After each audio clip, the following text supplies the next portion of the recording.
Hey guys, what's up? This is Michael. Before I left the house, I was watching TV and I saw this commercial for this new pill that you take that is supposed to help prevent balding and other male dysfunctions.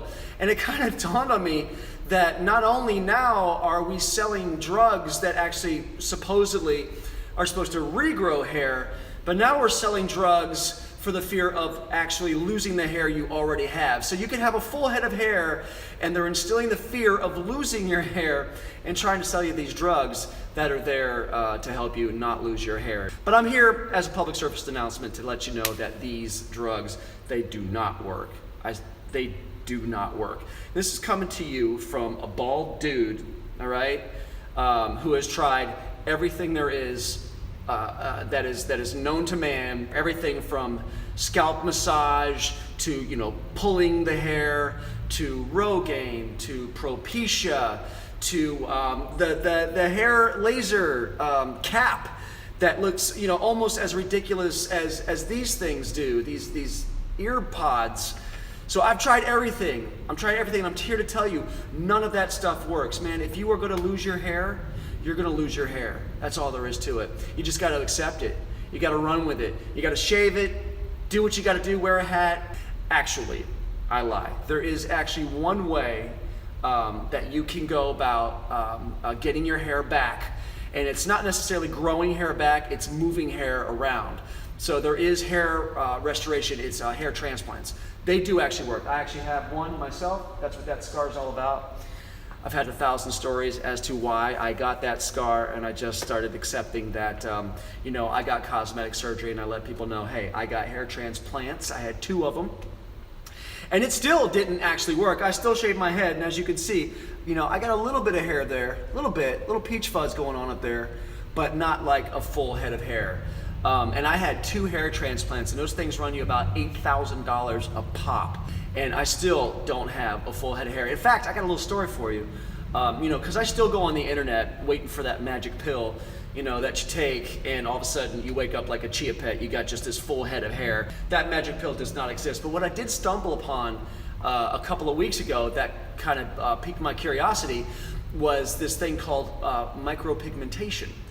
And what this is for all intents and purposes, it is a hair tattoo. It's a hair tattoo. Now, I was a bartender for a long time, and back when I started losing my hair, and I had lost my hair actually at this point, and I had gotten the hair transplants and all that stuff. But I was at the bar, and a couple of the bartenders came up to me, and they were like, "Hey, man, you got to go look at this dude at the end of the bar because he's got a hair tattoo." And I'm like, "Get out of here." And they're like, "No, man, you gotta go check this guy out. He's got a hair tattoo." So I wander up there all like nonchalant and like, "Hey, man, can I get you something?" Blah, blah, blah. And I'm gazing at the top of his head. And sure enough, man, he had a hair tattoo. And at this point, the technology was not quite there. It still isn't really quite there, but it wasn't quite there. And it just looked like all these little polka dots on the top of his head. And I thought, oh my God, you gotta live with that, or you gotta go get laser removal surgery. But anyway, that was a while ago, and I saw this ad on the internet for micropigmentation, so it piqued my curiosity. So I thought, I'm gonna go make an appointment. And these were actually the people that do the micropigmentation were the same guys that did the hair transplant. I trusted those guys. I mean, I do actually have hair up here. It's thin, but it is hair. I would be completely bald, but I do have a little bit of hair. So it did work for all intents and purposes, but it just wasn't enough. And I really don't want to go back for any more of those surgical things. So no worry, I'm not going to do that there. But I was curious about the micropigmentation, so I made an appointment to go meet up with these guys to see about possibly getting this procedure done.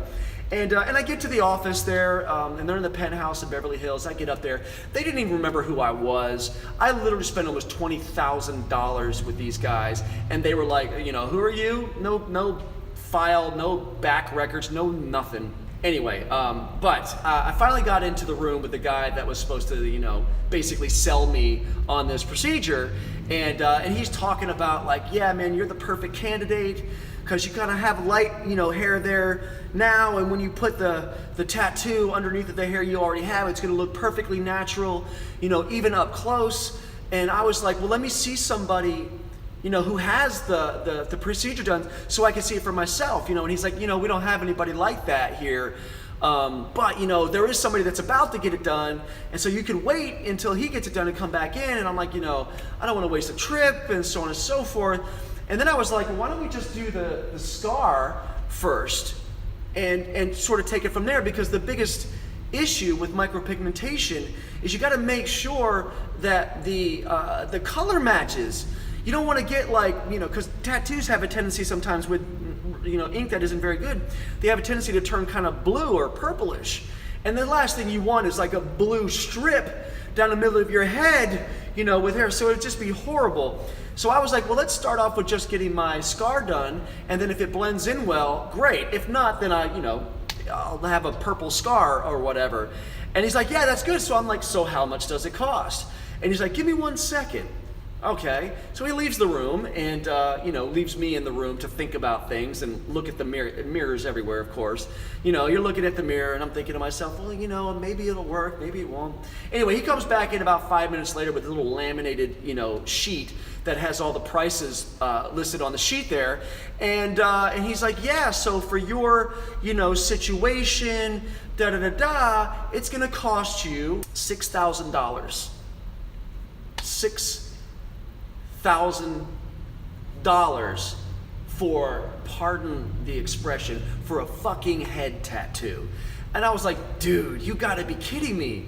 $6,000. I was ready for maybe $1,000, something like that, but $6,000 for a procedure that would probably take me about 2 hours to get done. And so I'm like, well, what about just doing the scar first, take it from there? He's like, yeah, that'll run you $1,000. And then we'll deduct that from the total. And I'm like, oh, thanks. That's such a great favor that you're doing me. But no. I exited the room quickly and just accepted my situation. It is what it is. But here's the thing about losing your hair, guys. Some of you out there, you're just gonna lose your hair. You're just gonna do it. If there was a way to fix it, trust me, the billionaires of the world that don't have hair, that have lost their hair, the gazillionaires of the world, even the athletes, of the world that have lost hair, and trust me, if there was something that could be done, these guys would have figured it out by now. There's just nothing that'll do it. So what you just got to accept is that if you lose your hair, it's not about the outward appearance, man. It's about what's on the inside. And I know it sounds corny, but it's attitude, man. You just got to strut your stuff. Got to strut it. You got to let it. You got to hang it out there. You got to own it, right? Sexy comes from the inside, not from the outside.